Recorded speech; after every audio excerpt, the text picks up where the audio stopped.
ఈరోజు మరి ముఖ్యంగా ఏదైతే ఉత్తరాంధ్ర జిల్లాలు వెనుకబడిన ప్రాంతమో అలాంటి ప్రాంతంలో మరి ఇవాళ మా నాయకుడు మరి జగన్మోహన్ రెడ్డి ప్రతిపక్ష నేత అయినటువంటి వారు ఇవాళ మా విద్యార్థులను ఉద్దేశించి ఇవాళ ఒక విద్యార్థులకి ఒక దిక్సూచి వారు వచ్చి ఈ విద్యార్థులకు అందరికీ కూడా మా వెనుకబడి ప్రాంతమైన మా విజయనగరం జిల్లాలో విద్యార్థులకు అందరికీ కూడా ఏదైతే ప్రత్యేక హోదా సాధన చేస్తేనే మనకి రాష్ట్రానికి యువతకు భవిష్యత్తు ఉంటుందని ఆనాడు ఎన్నికలైన నుంచి ఏదైతే కేంద్ర రాష్ట్ర ప్రభుత్వాలు ఆనాడు రాష్ట్ర విభజన జరిగినప్పుడు హామీలు ఇచ్చాయో ఆ హామీల్ని మీరు అమలు పరచండి అని అనేక రకాలుగా ఆయన ఉద్యమాలు చేస్తున్నా ఎక్కడా కూడా నిమ్మక నీరెత్తినట్టు వారు వచ్చి తెలుగుదేశం పార్టీ వారు ముఖ్యంగా వారికున్న అవినీతి ఆరోపణలతో కేంద్ర ప్రభుత్వం లాలూచి పడి ఇవాళ దాన్ని పక్కదోవ పట్టించే కార్యక్రమాన్ని చేశారు.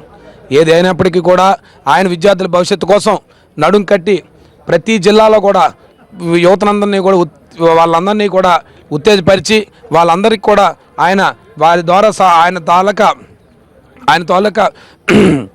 సందేశం ద్వారా వాళ్ళందరినీ కూడా ఒక సమయత్వ స్ఫూర్తిని తీసుకొచ్చి వాళ్ళందరికీ కూడా ఈరోజు ఈ రాష్ట్ర భవిష్యత్తు కోసం ఈ విద్యార్థులకి ఈ ప్రత్యేక హోదా ఎంత అవసరమో దాన్ని కూడా తెలియజేయడానికి వాళ్ళందరూ కూడా విజయనగరం యువత అందరూ కూడా రెడీగా ఉన్నారు. ఇవాళ అప్పటికే అన్ని ఏర్పాట్లు పూర్తయ్యాయి. చాలామంది వాళ్ళు తరలి వస్తున్నారు. వారి కోసం వారి రాక కోసం చాలా చూస్తున్నారు.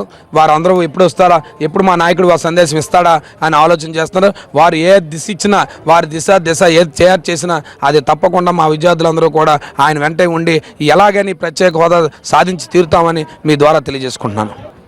దగాపడ్డ ఆంధ్ర ప్రజల గొంతుకను గల్లీ నుంచి ఢిల్లీ దాకా వినిపించే ఏకైక నాయుడు వైఎస్ జగన్మోహన్ రెడ్డి గారు ఏదైతే కేంద్ర రాష్ట్ర ప్రభుత్వాలు ఈ ఆంధ్రప్రదేశ్ ప్రజల్ని మోసం చేశాయో వైఎస్ జగన్మోహన్ రెడ్డి గారు ఈ రాష్ట్ర యువత యొక్క భవిష్యత్తుని తన భుజస్కంధాల మీద వేసుకొని గత 2 సంవత్సరాలుగా అవిశ్రామంగా ఈ ప్రత్యేక హోదా కోసం పోరాటం చేస్తున్నారు. అందులో భాగంగానే ప్రతి జిల్లాలో యూబేరీ కార్యక్రమం నిర్వహించారు. అన్ని జిల్లాలో అద్భుతమైన స్పందన వచ్చింది. విద్యార్థులు చాలా చైతన్యవంతులయ్యారు. ఈ రోజు ఎక్కడికి వెళ్ళినా కూడా విద్యార్థులు మరి జగన్మోహన్ రెడ్డి గారు వచ్చారు, మమ్మల్ని చైతన్యవంతులు చేశారు. ప్రత్యేక హోదా గురించి పూర్తి అవగాహన కలిగింది. ముఖ్యంగా ఈ విజయనగరం చూసుకుంటే ఉత్తరాంధ్ర ప్రాంతం, వెనుకబడిన ప్రాంతం, ఇక్కడ అన్ని జిల్లాలకైనా ధీటుగా విద్యార్థులు ఉత్సాహంగా ముందుకు వస్తున్నారు. మేము అనుకోవడం అయితే అన్ని జిల్లాలకు ధీటుగా కొన్ని వేల సంఖ్యలో విద్యార్థులు హాజరవుతారు. ఖచ్చితంగా ప్రత్యేక హోదా మా హక్కు, మా భవిష్యత్తు అనే నినాదాన్ని గల్లీ నుంచి ఢిల్లీ దాకా మా అధ్యక్షుడు జగన్మోహన్ రెడ్డి గారి ద్వారా మేము ఖచ్చితంగా ఢిల్లీ పెద్దలను నిలిచి కేంద్ర మెడలు వంచైనా సరే ప్రత్యేక హోదా సాధిస్తాము.